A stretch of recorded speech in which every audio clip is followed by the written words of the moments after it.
Tiniyak ng liderato ng mataas sa kapulungan ng Kongreso na hindi muna magkakaroon ng impeachment trial sa Senado.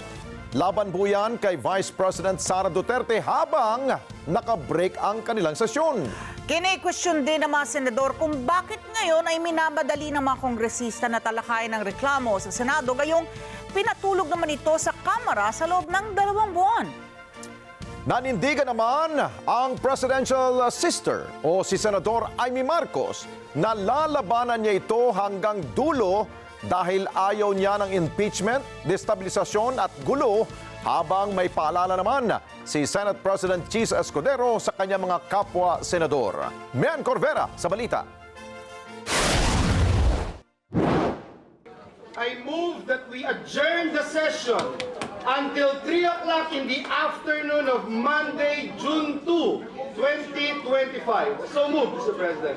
Walang mangyayaring impeachment trial sa Senado laban kay Vice President Sara Duterte habang nakabreak ang sesyon ng 2 kapulungan ng Kongreso.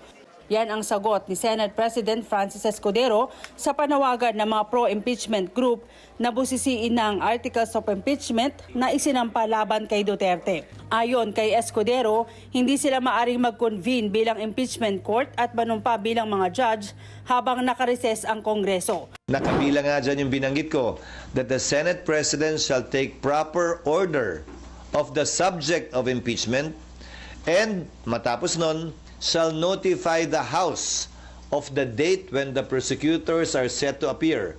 Pero bago lahat mangyari yung tinatawag yung trial, kailangan muna mag-acquire ng jurisdiction ang Senado. Sa ngayon na tinanggap na ng Senado yan, hindi na may kakailang nasa Senado na yan at impeached na si Vice President Sara Duterte. At bagaman hindi pa na-convene yung impeachment court, matter of course na lamang yon, ministerial ang pag-take ng jurisdiction ng Senado sa impeachment complaint na ito. Binueltahan naman ng senador ang mga kongresista dahil sa pagmamadali na matalakay ang reklamo. Bakit anya inupuan ng 2 buwan ang impeachment at ngayon ipinasa ang bola sa Senado sa mismong huling araw ng sesyon? Iginiit ni Escudero na hindi nila maaring madaliin ang anumang paglilitis. Hindi naman siguro makatarungan o tama na pagkatapos nilang upuan ito ng ilang buwan, biglang puwersahin, pipilitin at sasabihan kami ng sino mang galing sa Kamara na, hoy, bilisan nyo, aksyonan nyo, ano ba kayo? Hindi. Hindi ganon at hindi ako papayag din nun. Ang impeachment process para sa akin, hindi mahalaga kung pabor kayo o kontra, hindi mahalaga kung ma-acquit o ma-convict.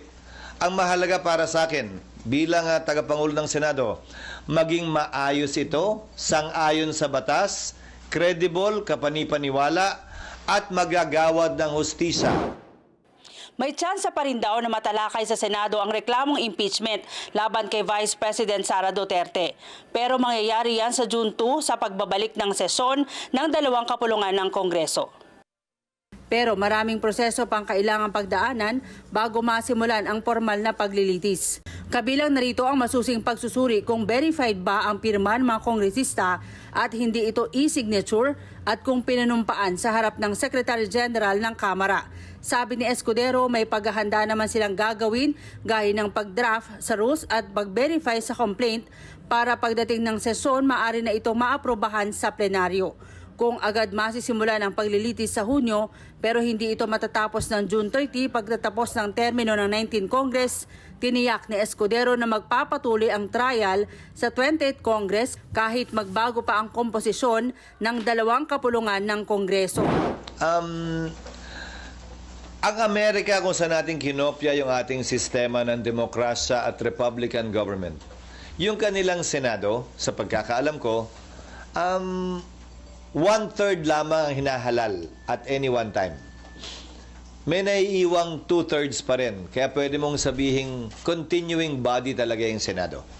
Ang Senado ng Pilipinas, 12.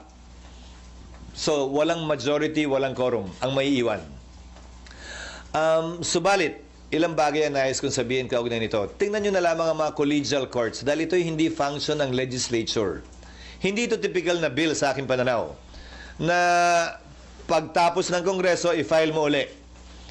Pag hindi na-aprubahan, kailangan aprubahan uli ng magkabilang kamara. Kahit na-aprubahan sa kamara, dito hindi, simula uli sa simula. Halos lahat naman siguro sangayon. Ito ay impeachment court. Hiwalay sa function ng lehislatura. Pero siyempre, kikilalanin ang pagtatapos ng termino ng mga miyembro nito. Ngayon pa lang, nagpaalala naman ang senador sa mga kapwa-senador na maging apolitical.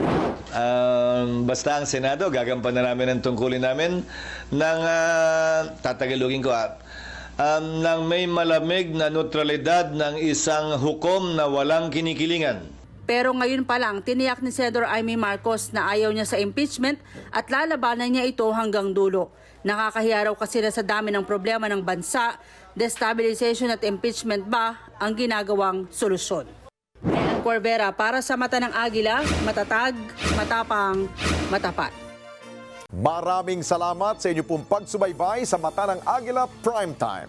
Para malaman ang matatag, matapang at matapat na mga balita, i-follow lamang at mag-subscribe sa @net25 TV.